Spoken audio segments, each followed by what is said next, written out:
Hey everyone, welcome to Queerly Recommended, the podcast where we recommend queer books, films, TV shows, and more. I'm Tara Scott, and I review sapphic fiction at the Lesbian Review and Smart Bitches Trashy Books. And this week, I'm recommending a recently released sapphic romance.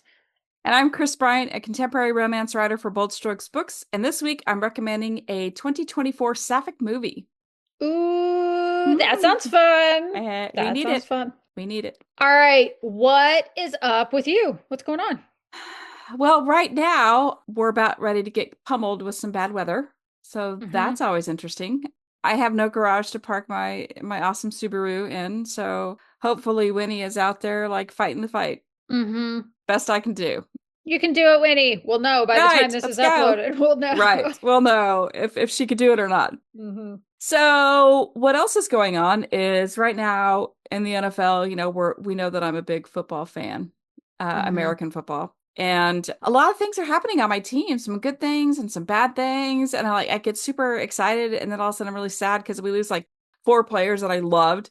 Oh, no. Yeah. So they get traded around. So this is kind of a heartbreaking time for Kansas City. Like we get rid of really good players. And I'm just like, why? And it's like to free up, money for future and other people we can, kind of like steal away from people or for the draft picks and things like that. So there's a lot going on in that world, which is good because I'm excited to see what this next season is since we were trash last year. I know you didn't make it to the Super Bowl. We did not make it to the Super Bowl. And so I'm hoping that with some of these trades and hiring decisions, that we did okay, that we're going to be okay next year or this season coming up. It's weird. Football's a weird schedule. It's from like September to, February, depending on if you make the playoffs or the Super Bowl. So, and it was funny because, we ended in December, I think. And it was the first time we haven't been to the playoffs in 10 years. And I'm just like, what do we do? I don't know what to do. I guess we just watch everybody else play. Yeah. Did you pick up did you have a backup team to root for? I did. I usually bet on players, I like this player, so I hope this team wins. Like I like the Lions. I think they're a good team. And actually somebody like the running back that I have the jersey, Pacheco jersey, and he's now Lions. Nice. Yeah, so I mean, you know me. Like I want my Chiefs to win, and as long as like the Bills don't win, I'm fine. Sorry to all the Buffalo Bills fans out there, but y'all treated me bad, so I'm terrible. Like I hold a grudge. So anyway. Yep. Let's see. So last time we recorded this podcast, it was unbeknownst to me, it was Bring Your Child to Work Day. And so Orange Kitty was on my lap, sprawled out. Aww. So I took pictures and I posted them. And so this time Black Kitty is sprawled out next to me on the bed. So he's being very sweet. And so he felt jealous and left out. Your little panther? My little panther. And did I tell you about the Minecraft cat? I don't think so. So there is another cat that comes around and hangs out sometimes. And you know how I am. I like to call the cats by how I see them. Black Kitty, Orange Kitty. And Debbie's absolutely not. Daryl Dixon is Daryl Dixon instead of Mangy Kitty. Well, yeah, mangy is not a color. It is not a good, but like, I would have to explain who's out there. Like, who are you looking at? I'm looking at that mangy cat. So Debbie's like, okay, I'm gonna go ahead and give him a name, and his name is Daryl. Great. So Daryl Dixon. Then here comes this other Black Kitty. I'm not even kidding. I'm gonna have to get a picture of this for you. He has a square head. How does that happen? He just has a square head. It's the weirdest thing. And I know he's not groomed or anything. I don't know if he just has like a really just square features, but he looks like he would be from the Minecraft series / game / movie. Yeah, so we call him Minecraft. So Minecraft, he's been kind of hanging around and they all get along. All the cats get along. He's not somebody who fights, and I'm assuming it's a he. I could be completely wrong. Yeah. He's a little skittish, so he doesn't stick around. Like I try to go out there and pretend like I'm Snow White. Like, oh, come here, kitty. And yeah, that doesn't always work. So I'm trying though. Like, you know me. Cute. Yeah. So anyway, those are my updates. What about you? What are your updates? Well, Henry Rollins went for his first haircut. See, this is the name that keeps on giving because how Mm, funny is it to say Henry Rollins went for his first haircut? right. Like, it's truly working for me. And we weren't sure how he was going to do because you never know, right? In the groomer Right. even said, like, Right. okay, we're going to try it out. We're going to see how it goes. And if nothing else, we'll do like a little sanitation, like clean up around the bum and, Right. Right. all that. And he got a full haircut and he was so sweet. Apparently, he did not make a peep of a sound. He Oh. let her cuddle him. Oh. So he and Ember both got their haircut. They're both looking nice and fresh with the spring coming up. And it's good because they Nice. both looked like they were shaggy. Like, The winter shag. mm-hmm. And yeah, they're doing great. And it was so funny because I've had a little black schnauzer before. Hmm. And we didn't see her as a puppy because she was an adult when we got her. She was probably about a year old or so. And when his hair got cut, he looked so much like Yes. her that it's like, oh, okay, I feel like I have a sense of how Zadie might have looked when she was a puppy. So Oh. it's been really lovely. And he seems maybe to be deciding that I'm his person. Oh, yes. Mhm. Yes. I am loving it. And he's so light. So he can finally, he's 5 months and he can finally jump up on the furniture. Mhm. And like if you pat your lap, he'll jump up. But there are times where he's so light that if I'm hyper fixated on something, so like maybe I'm reading a book or maybe I'm working on something on my laptop, and then I'll look over and he's on my lap. And I'm like, oh, there you are. What happened? Whereas like Ember is over 20 pounds. So she Wow. jumps on my lap. I feel it. You I feel it. know Oh, yeah. I know it's happened. It doesn't matter how fixated I am. There's a bit of a, okay. Whereas he can like, he's dainty.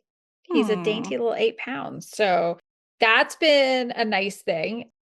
And then the less awesome thing was I finally confirmed. So, like, I do get migraines, but also I confirmed that I was having medication overuse headaches. Because Mm. I don't know if you know this. So, this is a thing that's pretty common for people who get migraines too. But if you take Tylenol and or Advil or any of you have like other stuff in the US, like Hmm. Excedrin or whatever. But if you Right. take it for 15 or more days a month, you are probably going to give yourself medication overuse headaches. Mm. So you start this cycle of I'm treating a headache.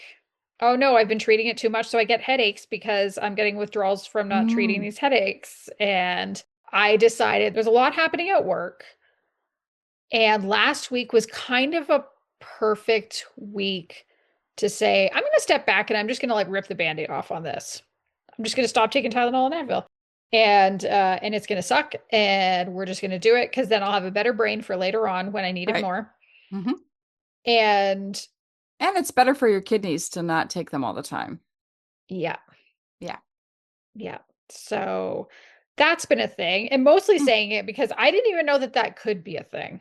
But it turns out it not only can be, it absolutely is or was for me.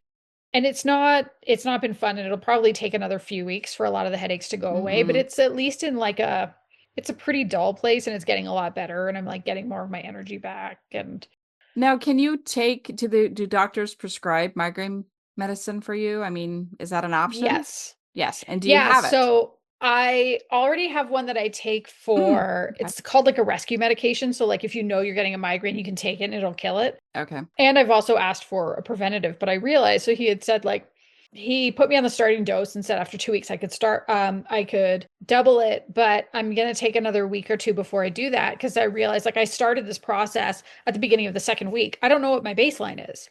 Oh, So yeah. if I don't know what my baseline is, and if going through this process of dealing with medication overuse headaches increases the likelihood of migraines, like I feel like I should get a better sense of my baseline before I start doubling any Right. preventative medication. But the thing I love about Mm. this preventative, Mm. I sleep like a baby. It's Ah, really nice. nice. Oh man, I it makes me sleepy and that's nice. And it doesn't make me groggy in the morning. So Oh, I'll take excellent. it. Mm-hmm.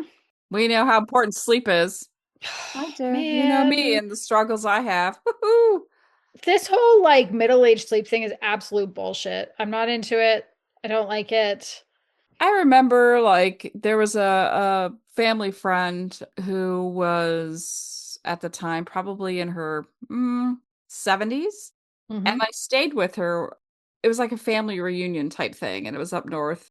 And I stayed with her because I have this thing for older people, like because I never really had grandparents, so I miss that connection. So I have such a fondness for the elderly.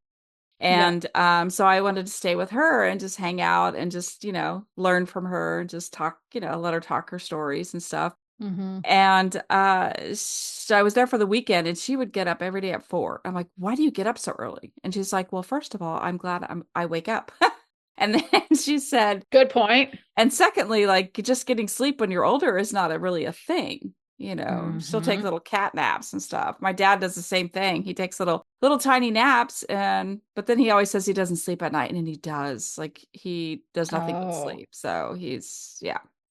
So my parents are like teenagers. They go to bed at like 1 or 2 in the morning Damn, and then they sounds like sleep me. until 10 because they don't have to do anything. That's amazing. That would be ideal for me. Like seriously. Like I have a reminder on my phone and it says get your ass to bed if it's 11:30 because I have to get up at like 6 at the latest. Oh yeah, you have to get up stupid Yeah, early. I do because then I had to go get ready and drive into work and Mm-mm. yeah, so yeah. Not fun. No, No no, no, no. thanks. Don't want it. Chris, what have you been? Are you reading or are you just watching lately? I'm just watching. I'm And just what have you been watching. watching? So a lot of things. We all know that I Mm-hmm. watch TV nonstop. Mm-hmm. So I started watching Paradise season 2. So I watched season 1 only paying half attention. Mm-hmm. You know how I am about apocalyptic shit. I love You love it. it. Like, and so the first season of Paradise was like a 6.5. It wasn't terrible. It wasn't like super great. It was good. Mm-hmm. It kept me interested. And the reason why probably maybe a 7 because Sarah Shahi is in it. Oh, And she's in my nice. top 10. Like she has always been Mm-hmm. in my top 10. And so I'm like, Mm-hmm. yeah. So then, see, I didn't think about it. When season 2 dropped, it dropped a couple of weeks ago. So several episodes have dropped. And I forgot that I had a subscription to Hulu. This is what happens. I'll watch something and then I'll forget that I have the subscription to that streaming service. And then when I get Mm. back into it, it'll be like, oh, new season of Paradise is out now. I'm like, ah. And then Shailene Woodley, you know who she is? She was in the Divergent series. She was in the Maybe. Fault in Our Yeah, probably to Stars. see her, yeah. Oh yeah, she dated Aaron Rodgers, of course. Here we go, football again. What an idiot. But anyway, so she was in Divergent, and I love that whole series, or trilogy. I think it was a trilogy. So I was like, yes, I'm in. So this is a much Hmm. better season than the first one. I'm really Oh, enjoying it, good. like big time enjoying it. Because now you have answers. You're getting answers. Like in the first Mm. season, they build this giant underground bunker that looks like a town. Like it looks like there's a sun, and they have built this huge entire thing with like neighborhoods and stores, and they have a select amount of people in this bunker. And so because there's like a Ah, massive like natural disaster, like a tsunami in Antarctica just destroys everything on Earth basically. whoa. It was focused more on the politics of the whole thing and I wasn't really interested, but like now we're getting down to, hey, guess what? People on the surface lived and maybe we can live on the Mm-hmm. surface. So it's kind of fun. It's Yeah. I'm in. I like it. Also, Love is Blind. I know. And is love in fact blind? Is that It what is we're finding this season? not. I mean, I think with every season, Love is not blind. Like Uh-huh. this show is a hot mess. So like right now I'm caught up on all the weddings and non-weddings. Like I'm caught up. Mm-hmm. So by the time this podcast drops, the reunion show will have dropped already. Ooh, all right. Oh my goodness. Like me, I get very uncomfortable in confrontations, like watching other Mm-hmm. people in confrontations because there's a part of me that wants to do it for them, but then Yes. there's a part of me that wants to run away. Mm-hmm. So I'm at that stage where should I stay? Should I watch it? So it's really hard for me to watch it because sometimes I'm like, why are you letting him talk to you like that? Why are you letting her push you around? Type thing. I'm that person. But Yeah. there's so much that happened this season. Remember, I told you that one guy was like, I'm not attracted to you. Yes. Even though Yes. she's, yeah, I saw there was actually a clip going Gorgeous. around of it on Instagram because Oh it was, yeah. I think it might have been a man who was like, was not okay with how that went down. No, not at all. It was just this like, I'm sorry, what? Like, Yeah. she's not gonna, she's not, Gorgeous, smart. Because she doesn't doctor, do everything. CrossFit, but she's a doctor and she's beautiful and she's healthy and she's what? Right. Right. Mm-hmm. It was ridiculous. So it's going to be interesting to see how everybody attacks him. Yeah. Here's what I like. I like it like what they're starting to do on the reunion shows is they're bringing back couples from previous seasons. So they're Yes. able to weigh in on things because they have the experience. Mm-hmm. So they can offer a lot more to the audience as far as like how this whole process went down, what it's Yeah. like, what they really Yeah. see, what they know, all that good stuff. So I like that. So I'm excited that that's on tomorrow night for us. Or actually, I Mm-hmm. don't even know what today is. I don't even care. Because time. What is it? I don't understand this timeline. I give up. Who can say? Right. And here's this kind of a sad thing that I realized. What's that? So we know how much I love Survivor, right? You do. I do. I love it because it's queer and it's also kind Uh-huh. of fun. Mm-hmm. So here's what I found out. And like, if you're a survivor, like if you love it as much as I do not listen to the next 30 seconds of this podcast because I'm going to reveal something that I wish I didn't know. Okay. Should I reveal it? I think I can because I'm mad.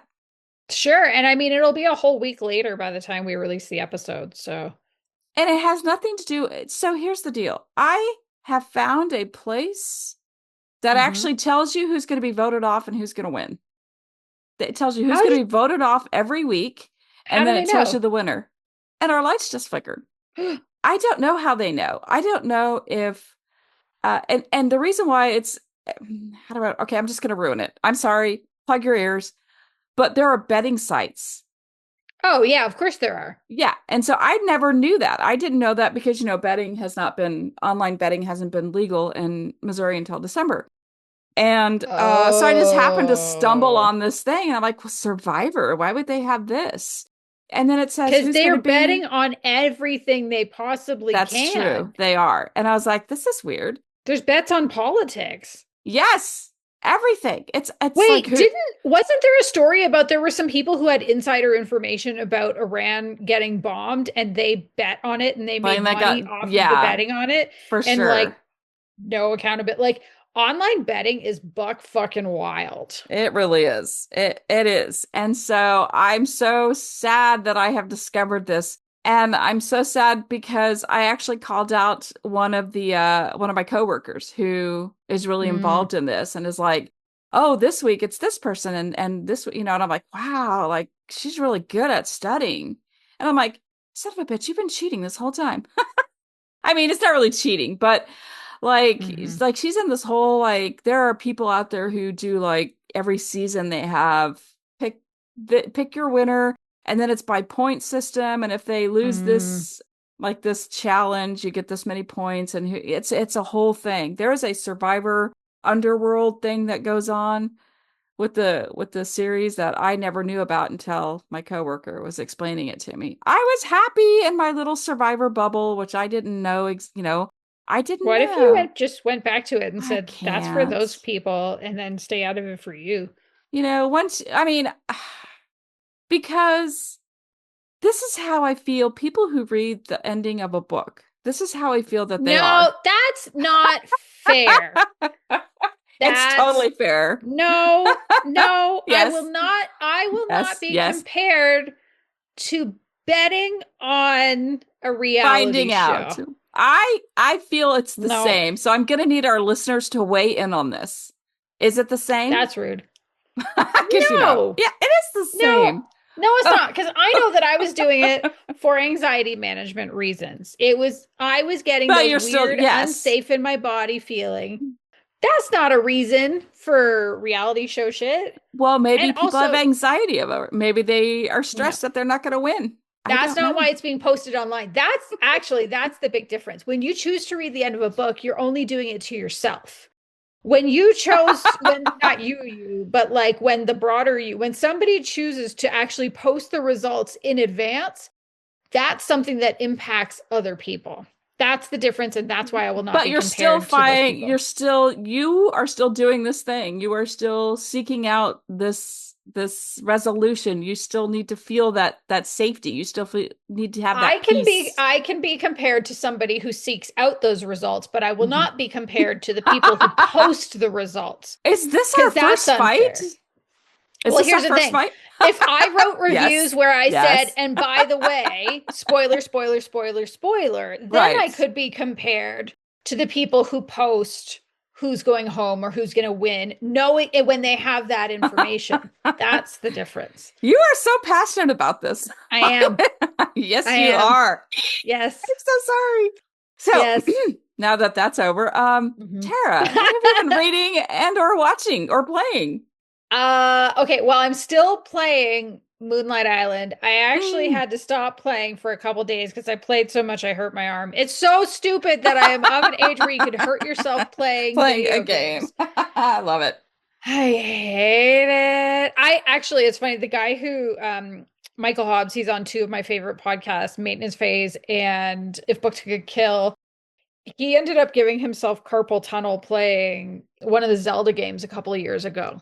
Like that was actually part of why they slowed down on, or that's what he said anyway. I don't know if it's actually Mm. true, but he was talking about it's hard to edit the podcast with like wrist braces on. Right.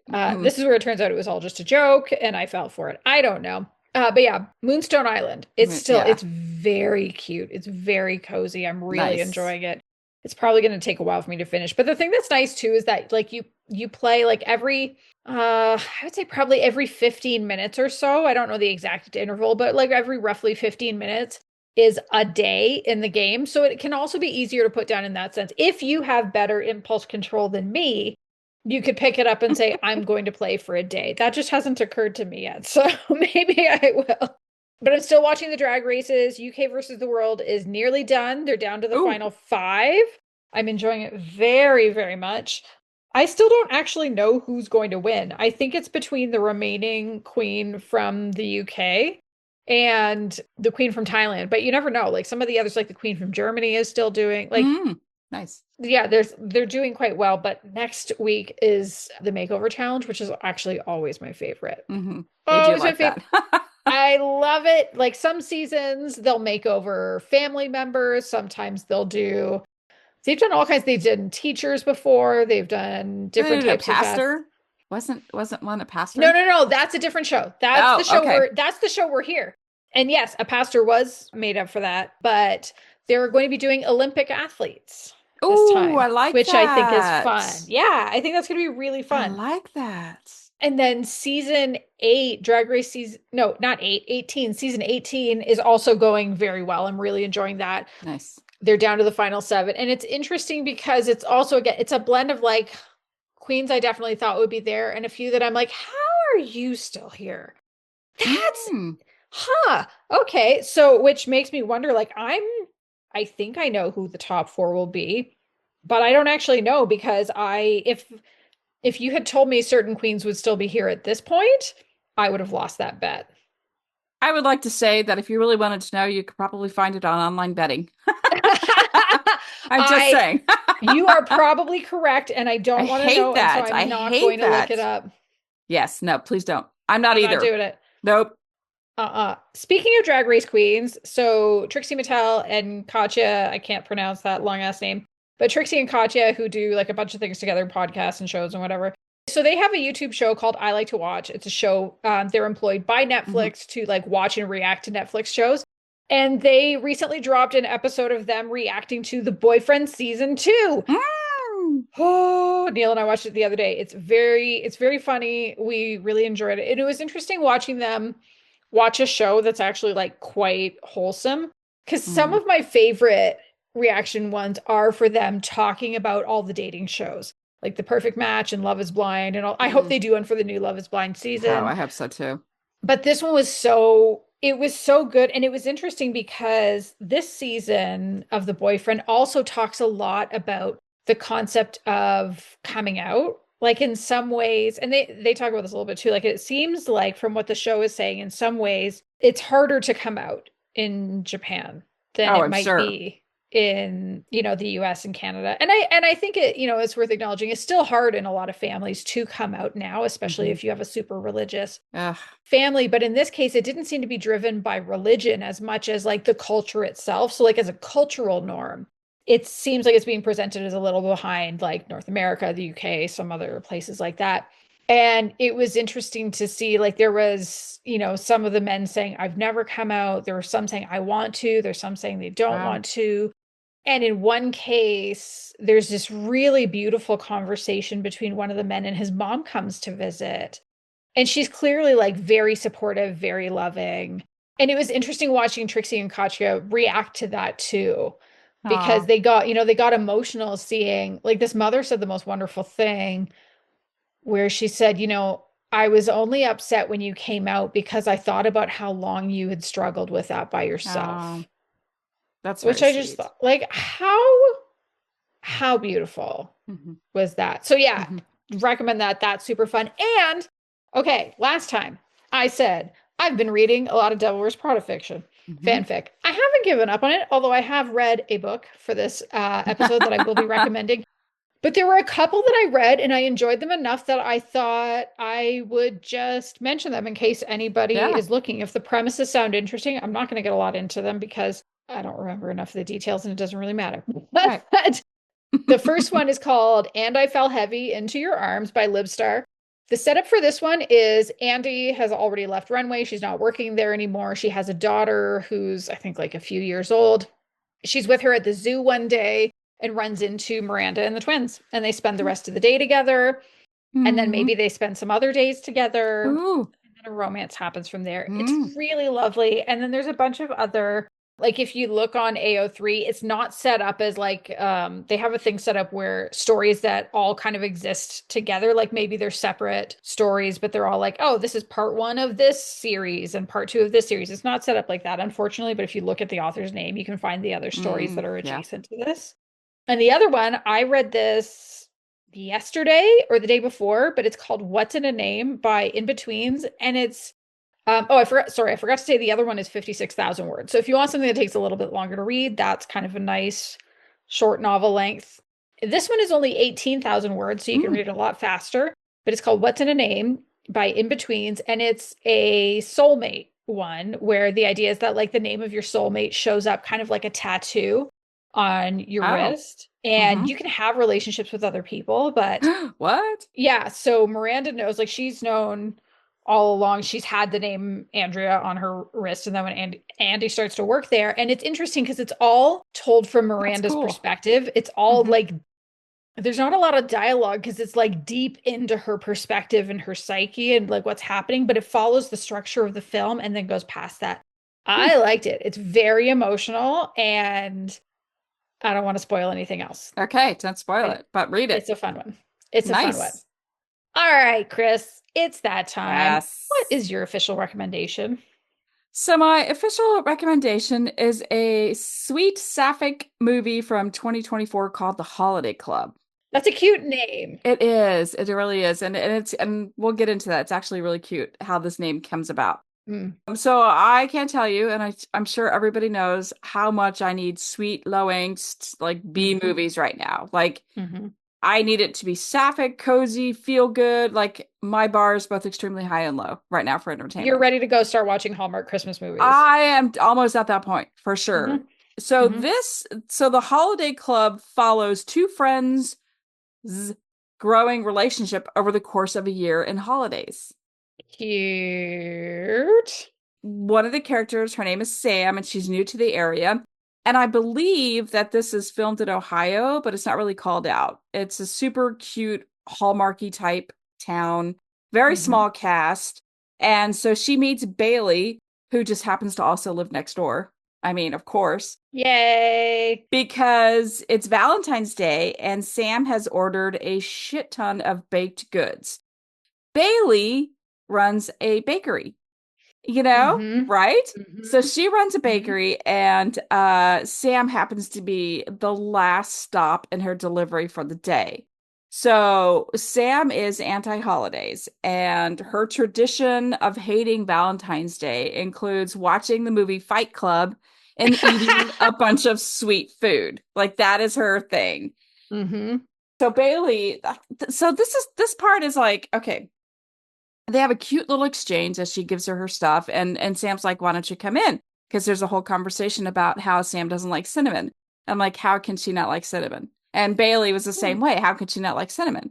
So Yeah. she's like, I threw in a cinnamon pastry for you just, to see if you like it. And she's like, I like cinnamon. So it's a whole thing. So she invites Bailey in and like the whole thing, this was the only thing that was a little like, So Bailey comes in. She is like, can I walk around? Can I take a look around? I mean, can you imagine that? Like somebody Can I delivering. peek through your cupboards? May Right. I check in your drawers? I'd like to look Instacart, in your can you closet. please? I'm like, if like somebody from Instacart says, hey, can I come in and check out your pantry? Like, no, no, no, no. What's in But your filing cabinet? I would like to know. so of course the whole just, suspension of that whole thing and just like, this is a Yes. movie, go with it. Yes. But I didn't feel threatened by her being there. It wasn't an uncomfortable Mm-hmm. situation. I mean, it kind of was because at first I was like taken aback because it's like such an invasion of space. Who were But you raised by, ma'am?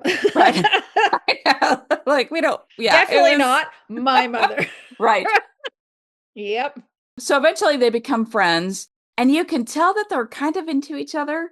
But Mm. every single time Sam's dating somebody, Bailey's free. And every time Bailey's free, Sam's dating Mm-hmm. somebody. Did I say that right? Mm-hmm. I might have mixed it up, but you know what I'm saying. So I followed you.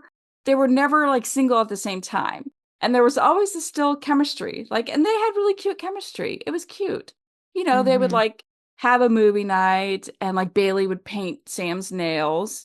That's just cute frenzy things, and, Adorable. yeah, and you could just, and they try to set each other people up on dates, and it was so cute. And I was like, okay, so they start hanging out a little bit more, and you're like, when there's like a scene, you're like, oh, this is it. Is this gonna be it? Is this the time? And I'm Yeah. screaming out, ruin the friendship, Taylor Swift, ruin the friendship, do it, make your move. Mm-hmm.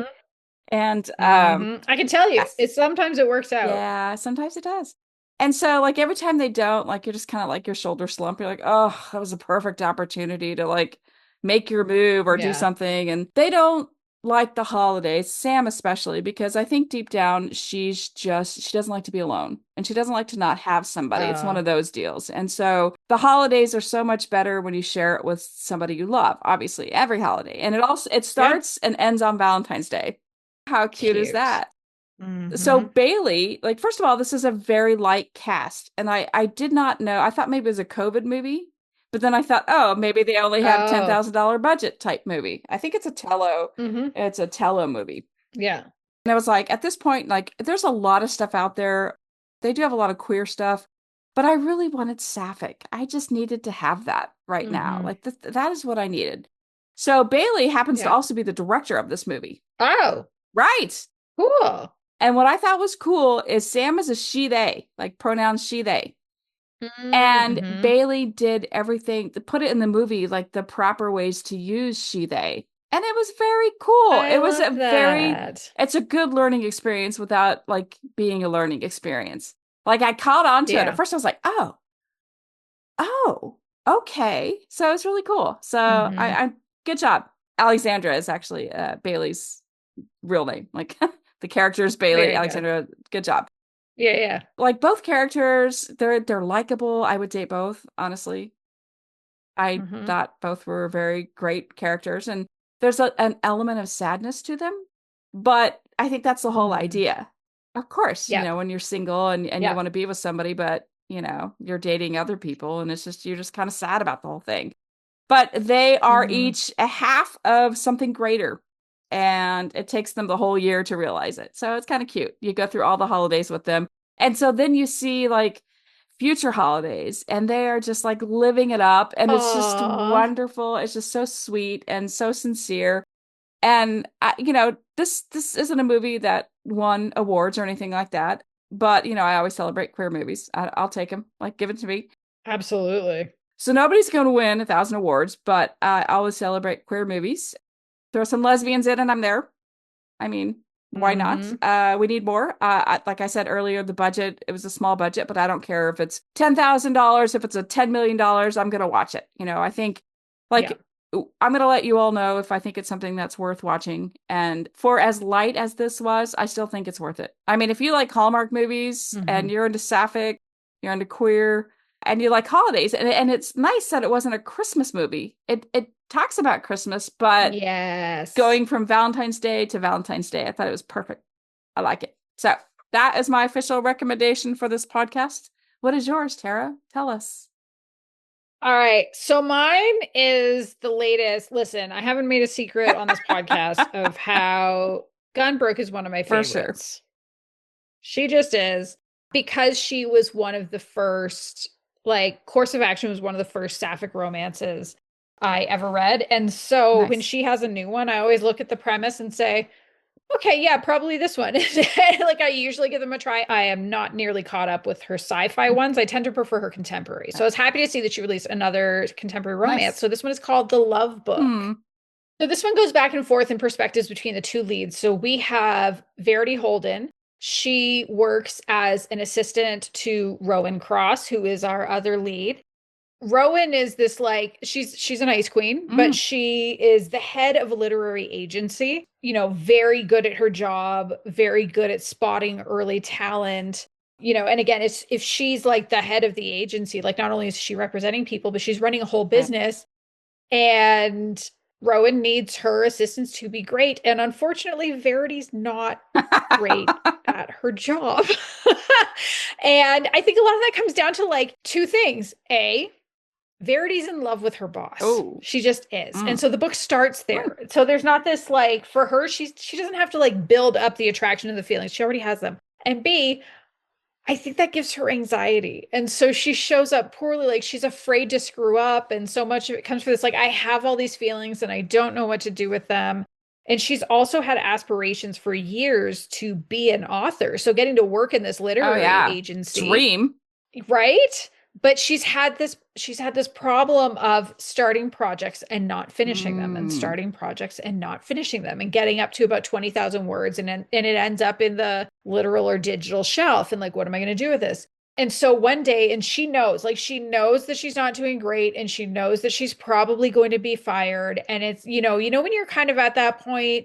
Well, I mean, I haven't been fired like this, and I'm guessing you I haven't have either. not. But when you're reading about people, and it's like they know it's coming. Right. It's like you're like one or two strikes away from it's going to happen. And so, for whatever reason, like she's trying to shift the high priority emails over for Rowan to receive, and accidentally sends part of her own Oh. manuscript over from her personal email address, which thankfully does not include her name. And so Rowan receives this like short portion of an anonymous manuscript, and it like absolutely rocks her Mm. world. She's like, "This is amazing. We have to get this author. We have to do this." And Verity's like, "I'll email the author," We'll see if she. knowing that she's the author. Now, the other thing is that so she's like doing this weird thing where it's like, oh, yeah, no, the author only wants to email me. So maybe we're not going to fire me, right? Like, that's what we're going to. Because she also has this narrative of like she's the screw up in the family. Like Mm. it's a tough thing for her, and like she doesn't want to give, especially her older sister, kind of a jerk Mm. about a lot of it. Like she doesn't want to give them the satisfaction of like, oh look, failed again. You Yeah. think you're going to be an author, you can't even hold down an assistant's job, and so she's like walking this tightrope. But the thing about this book is that it's not just a novel. It's written in the style of a fictionalized journal, but it's Mm. where she's been pouring all of her Oh. feelings for Rowan. Oh. Right. Mm. So, what do you do? And that's the setup for the romance. And honestly, I don't think I've read anything quite like this before. And like I said last time, it's been really hard for me to read original fiction, Right. especially in the last couple of months. But when I saw this book came out, I was like, you know what? I'll give it a try. I was completely sucked in, like Nice. I love right that. from the hop. Right? I know, me too. It just like it feels like you're being pulled into a slipstream. Like you just hit that perfect kind of flow state of reading. And it also still fit with what I'd been reading in Devil Wears Prada because it felt a little bit Mm. like an alternative universe setup Oh for yeah. it. I don't think it originated that way. She does write Devil Wears Prada fanfic, but she typically says in the group, like, hey, guess what? My story this got picked up by Bold Strokes. And I don't think that happened with this one. So I think it was written as like an original fiction. I don't think it originated from Mm. there per se. But there is some similarities in the setup because it's a workplace Oh romance yeah. with an age gap, a boss assistant situation, and an ice queen. But there are some really key differences. And so, and I think that's also what like kind of makes it stand on its own and makes it Mm. sing. So Rowan is an ice queen, but she's a lot softer than we see Miranda Priestley in a lot of the fix. Like there's some woof. When you go to the original version of Truth and Measure, not the published one, she is icy. Holy shit. Rosalind Sinclair wrote a really, really icy Miranda Priestley when she was doing fanfic. And there's others who have done the same. And so Rowan is an ice queen, but also we get to see her warm up to Verity through this process of dealing with the book. Also, you know, we see typically in the stories, Andy Sachs is very competent Mm. as an assistant. She's Right. very good. Mhm. That's part of her arc in the movie as well, right? Is this like she can pull off the Right. impossible? That is not Verity. Verity is not hyper competent. That like competence porn, this is not. And that is okay. And like I said, like when the story starts, Verity's already in love. And so we don't have the typical like, oh, okay, this one is finding feelings and this one is Right. finding feelings. It's like, no, one of them You know. has Right. feelings. But even then, like she's really truly trying to save her job and she's not trying to win Rowan over. She's not trying to make her boss Really. fall in love with her. She doesn't actually expect that. And so I do think there was something kind of funny and cute isn't quite the right word, but like yeah, it was kind of sweet this like oh my God, I'm so nervous in front of you. I'm literally shaking. And so she comes up with coping mechanisms for it. For example, like when she's bringing her coffee over, she'll count her steps to herself because it just lets her it slows her brain down enough. It gives her Hmm. brain something to focus on. Like it's quite cute. Oh yeah. And then Rowan's like, "What are you doing?" And she's like, "Fuck, I can't think of anything else. Counting. Why are you counting? I have anxiety." Like it's just very there's something very sweet. At one point while I was reading, I did not skip to the end, but what I did do is go to Goodreads because I was curious about like, so what do other people think of this book? I Mm-hmm. don't always do it, but sometimes I do. And it was really interesting to see the reviews. It like it rated fairly high, like it did quite well on Hmm. Goodreads. Not one of the top ones, but like quite good. And it was interesting to see some reviews that said this book is so angsty, and some said this book has no angst at all. And I went, Wow. ha, I've never seen that before. So which is it? So here's the thing. After finishing the book, I actually think I can almost see both sides. Oh. I do think there was a bit of angst to it in the sense that all along there's this sense of like, so when is Rowan going to find out that Verity is the author and Right. that all these deep feelings being expressed in this book so beautifully are about her? Like, you're reading about yourself, lady. Like, when is this Right. going to come out? So I think that definitely drives a lot of the tension. But I Oh, actually think yeah. the perception of the angst came down to how well you can handle Verity's anxiety. Because I think for some people, reading about a character being anxious Yeah. made them feel anxious, which Hmm. drove a perception of angst in the book. I didn't have that. Mm. I was fine. And I mean, I just said I've spent like 2 months this year reading almost nothing but fanfic because things have been too And it's stressful. only So, like, March. Yeah. yeah, exactly. So, like, oh, it was fine for me. But it was just really interesting to see, like, for people who read truly angsty, because there are some books that, like, Mm-mm. man, it's Yeah. like somebody Nope. punched you in the stomach. No. Like, I think for me, The Goodmans by Claire Ashton Oh is one of yeah. the best books I can never read again because there's so much angst tied up in the twist. Like the plot twist is so good. This book was not that angsty. It's just not. The other thing too is so like speaking like so the title of this novel, The Love Book, and I was like, "Oh, I wonder why it's called that." And then I realized so Verity was writing this thing that when the book started, she had about 50,000 words. She added more over the course of it, but it's like it's because she basically was writing an extended love letter. And so I thought that was kind of cute. It's not just a love letter, it's a love The love book. book. Yeah. And Oh. I was like, how sweet is that? It was also interesting how this book really like yes, okay, eventually the information comes out. I'm not going to say how that went, but like the difference between this perception of Verity's not good at her job.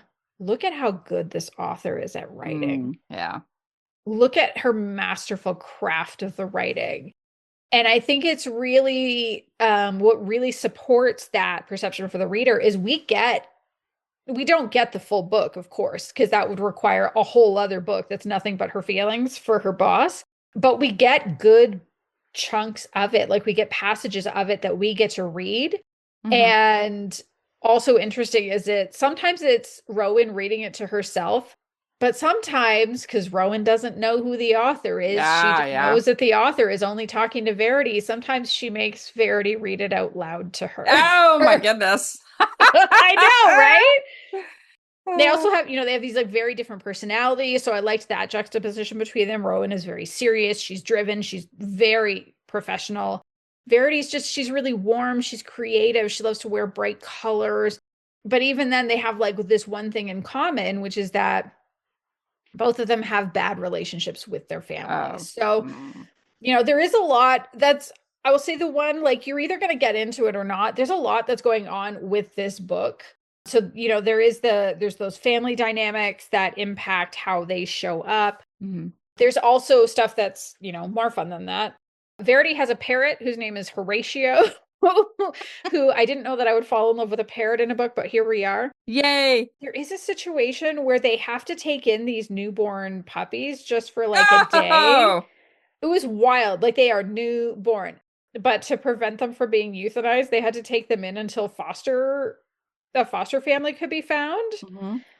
And I was like, wait, what? Are we really talking about euthanizing puppies? But like it sort of ends up, it's fucking bonkers, but it sort of makes sense. And then the foster family who ends up taking them in are side characters that we see a little bit of in her book, Scarlet Love, which I was like, nice. That family.